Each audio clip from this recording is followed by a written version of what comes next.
Hello guys, welcome back to the gold trading video series. In this series हमने अब तक 6 points cover कर लिए हैं एंड इन 6 पॉइंट्स में हमने सीखा है कैसे हम हायर टाइम फ्रेम से हमारी जो इंट्राडे ट्रेडिंग टाइम फ्रेम है M30 वहाँ तक आते हैं एंड वहाँ पे आने के बाद हम हमारा स्ट्रक्चर एंड मोमेंटम आइडेंटिफाई करते हैं। तो अभी हमारा जो वीडियो है which will be based on the 7th point which is identifying zones on M30 time frame and then identifying the momentum and riding the momentum. Okay, so let's dive deep into this and we will go back to the same example that we were working on in the previous video.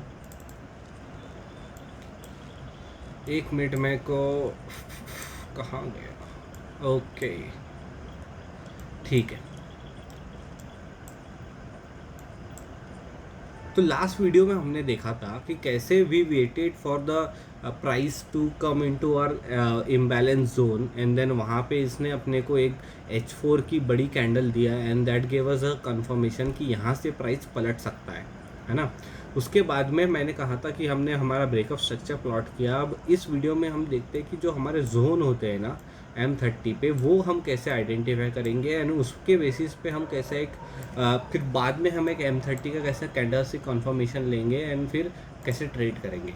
तो फ़िलहाल के लिए मैं ये जो box है इसको निकाल देता हूँ एंड फिर यहाँ हम स्टार्ट करते हैं हमारे जोन्स प्लॉट करना। ठीक है, तो जैसे ये हमारा प्रीवियस हाई था जहाँ से वो लो बना, तो ये एक हमारा छोटा सा सप्लाई जोन बन जाता है। ठीक है, तो ये सप्लाई जोन पे अगर आप देखोगे थोड़ा सा जूम करके, तो क्या होता है कि प्राइस जब यहाँ से नीचे से ऊपर आ रही थी तो यहाँ पे वो क्लियरली इसको फर्स्ट अटेम्प्ट में ब्रेक नहीं कर पाई। उसके बाद में यहाँ पे जो ये छोटा सा मूव आया था जिसमें प्राइस नीचे गई है, तो ये हमको बताता है कि ये जो सप्लाई जोन था ना ये वैलिड था, क्योंकि यहाँ पे सप्लाई था। क्योंकि अगर सप्लाई था इसलिए तो प्राइस नीचे गई, राइट। तो प्राइस नीचे जाती है, उसके बाद में वो यहाँ का इम्बैलेंस फिल करता है एंड फिर ऊपर जाता है और फिर बाद में ब्रेक ऑफ स्ट्रक्चर होता है, करेक्ट।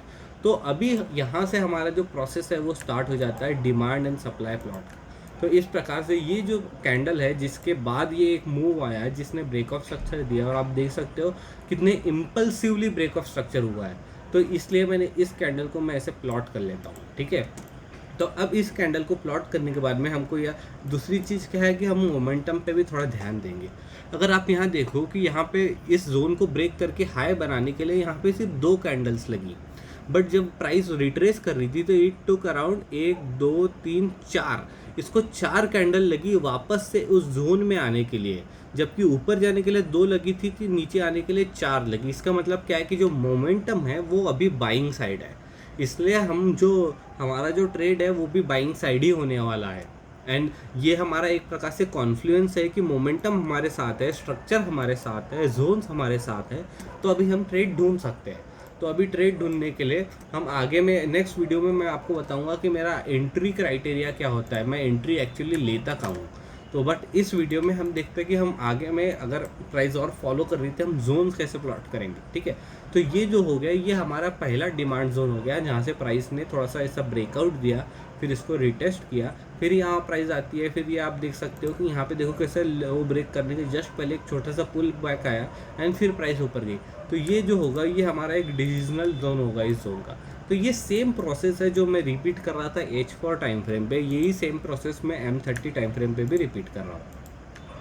ये हो गया हमारा एक्सट्रीम जोन, क्योंकि अब जो हमारी रेंज है जो यहाँ से लेके यहाँ तक है, ठीक है, इस लो से लेके इस हाई तक, तो इसलिए मैंने ये रेंज प्लॉट किया है। यहाँ पे मैंने अपना एक्सट्रीम जोन प्लॉट किया है, यहाँ पे मैंने अपना डिसीजनल जोन प्लॉट किया है, और आप देख सकते हो कैसा ये प्राइस डिसीजनल जोन पे आती है फिर वापस ऊपर चल जाती है। तो अभी हम नेक्स्ट इस पे आ जाते हैं और फिर मैं सेम चीज़ रिपीट करूँगा। यहाँ पे मैं अपना एक्सट्रीम जोन प्लॉट करूँगा और यहाँ पे मैं अपना डिसीजनल जोन भी प्लॉट करूँगा।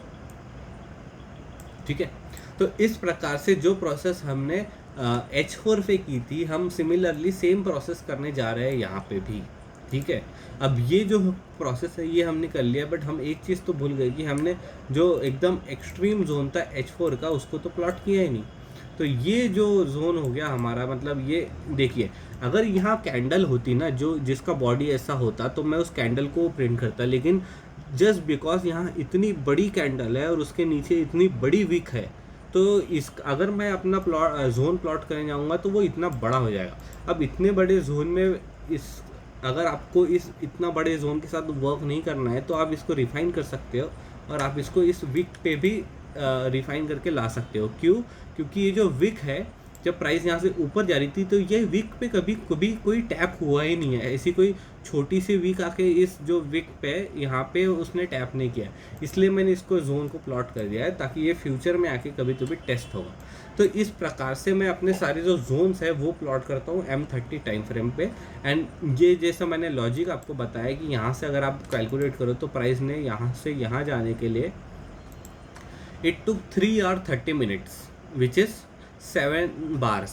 ओके, 7 कैंडल्स लगी थी ऊपर जाने के लिए, लेकिन प्राइस जब यहाँ से नीचे आ रही थी तो इसको 16 bars लगे विच इज़ 8 hours। तो आप समझ सकते हो यहाँ क्लियरली पता चलता है कि जो मोमेंटम है ना वो बाइंग साइड है, नॉट सेलिंग साइड। तो ये हमारा एक एडेड कॉन्फ्लुएंस हो जाता है। तो ठीक है, तो ये हो गया हमारे जोन्स कैसे प्लॉट करना है इसके ऊपर। ये छोटा सा ही वीडियो था क्योंकि इसमें हमने बस जोन्स प्लॉट किए और ये प्रोसेस हम ऑलरेडी H4 टाइम फ्रेम पे रिपीट कर चुके हैं।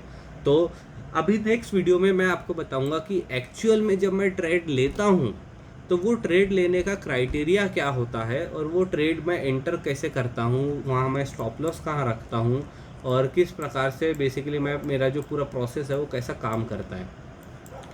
ठीक है, अगर यहाँ पे लेट मी कम बैक, हाँ, तो नेक्स्ट वीडियो में हम पता करेंगे कि मैं ट्रेड आइडिया कैसे निकालता हूँ और उसमें मैं बताऊँगा कि एंट्री स्टॉप लॉस और टारगेट क्या होगा हमारा। ठीक है, तो thank you guys for watching this video. Thank you. आप अगर अब तक जुड़े हो तो आगे के भी 2-3 वीडियो बाकी है बस सीरीज़ के, उसके बाद सीरीज़ ख़त्म हो जाएगी। ये सारे वीडियोस देखो, आपको जो भी ये सही लग रहा है गलत लग रहा है वो मुझे कमेंट्स में बताओ। And I thank you for watching till this time and I will see you guys in the next one.